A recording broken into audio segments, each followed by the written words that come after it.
What you just heard was the song called Chaining and Tension Reform Mix by a Japanese artist called ELECTROCUTICA from the album Recycle.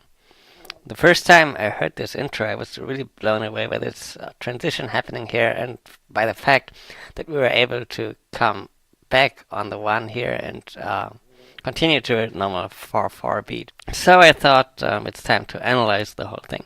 I will divide the song into 3 parts. So part A is the first part here, this thing. This then is followed by part B, which is this. And last but not least, there's part C.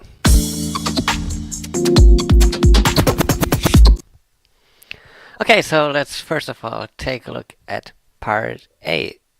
So if we listen to just that, we'll notice there's a 4/4 feeling to it.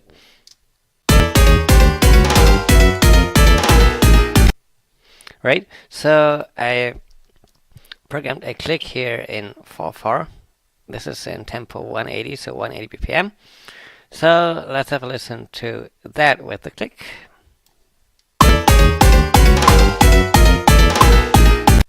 So we can see that matches perfectly.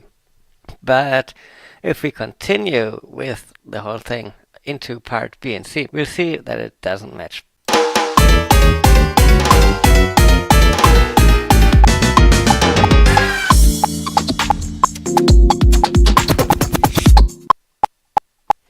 Okay, so we can see that starting in part B, it doesn't match anymore. Let's set this aside for a second and let's have a look at part C. So part C starts here and goes up until here.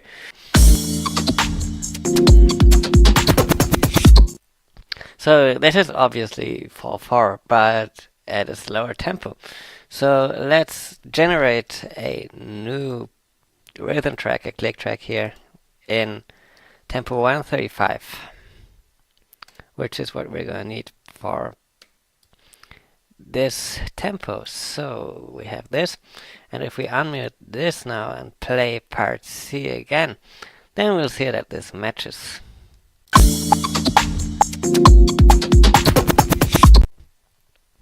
So okay, we are in tempo 135 here. So how does that relate to the beginning? So what happens with part A if we play that with the new tempo? Let's find out.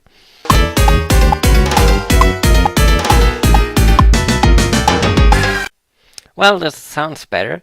It doesn't quite match the melody, right? So our bars don't match, but we have that 3 against 4 feeling going on here. So in order to get that right, to get the feeling right, let's mute that as well and create yet another rhythm track.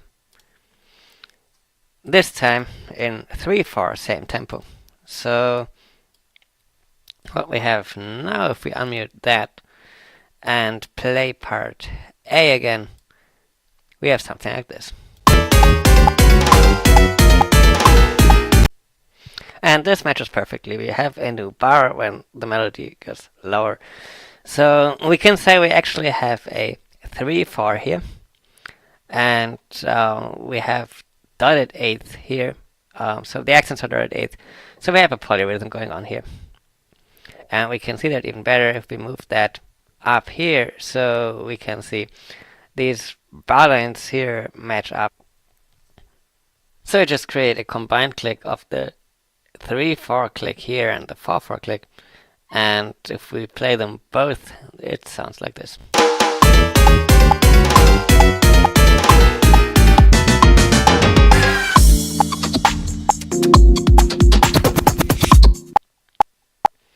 So this matches the feelings of what's going on in the song pretty well. So let's take a look at part B. It starts somewhere here and goes until here.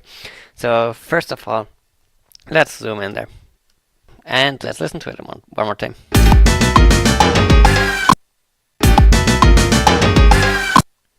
So I don't know about you, but for me it's really hard telling what's going on just by listening to it. And also looking at the waveform up here, we can really see what's going on. So let's change this to a spectrogram here and go to the spectrogram settings, make that a little more readable.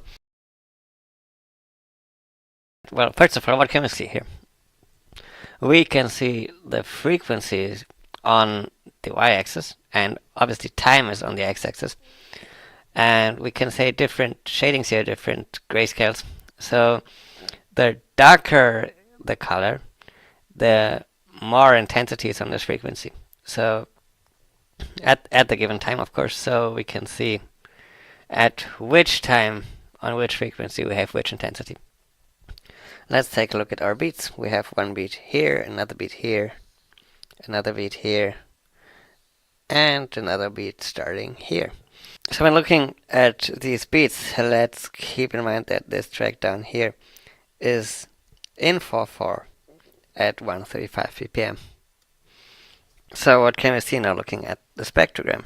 If we take a look at one beat, let's say this one, we can see we can divide this into 3 equally sized parts. So we have 1, 2, 3 equally spaced notes in one beat.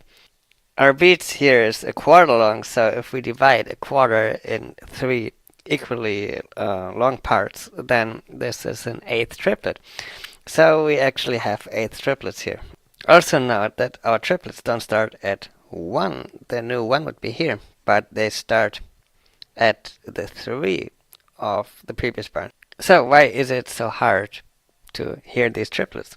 Well, first of all, let's take a look at this first triplet right here. We can see here, this is the bass drum.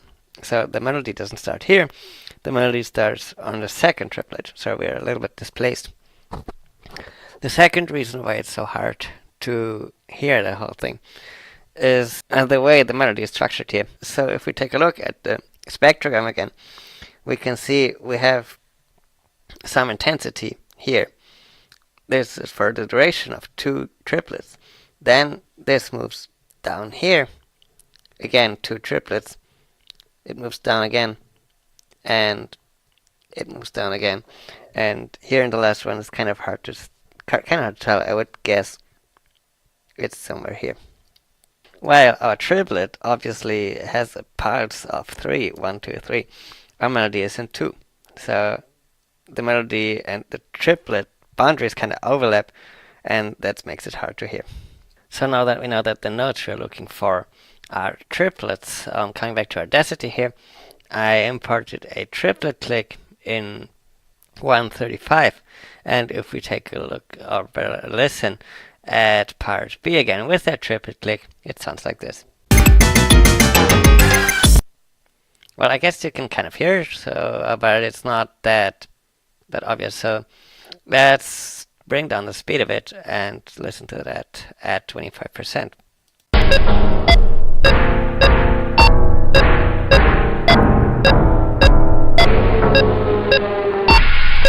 So with that, you can really hear and also see down here that the click, the triplet click, and these notes are matching up. So this is finally solved.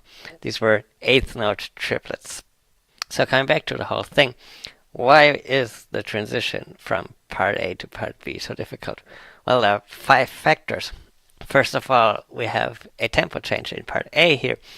We think that we are in 4/4 in tempo 180, while we're actually in tempo 135, and we realize that once we get into part B.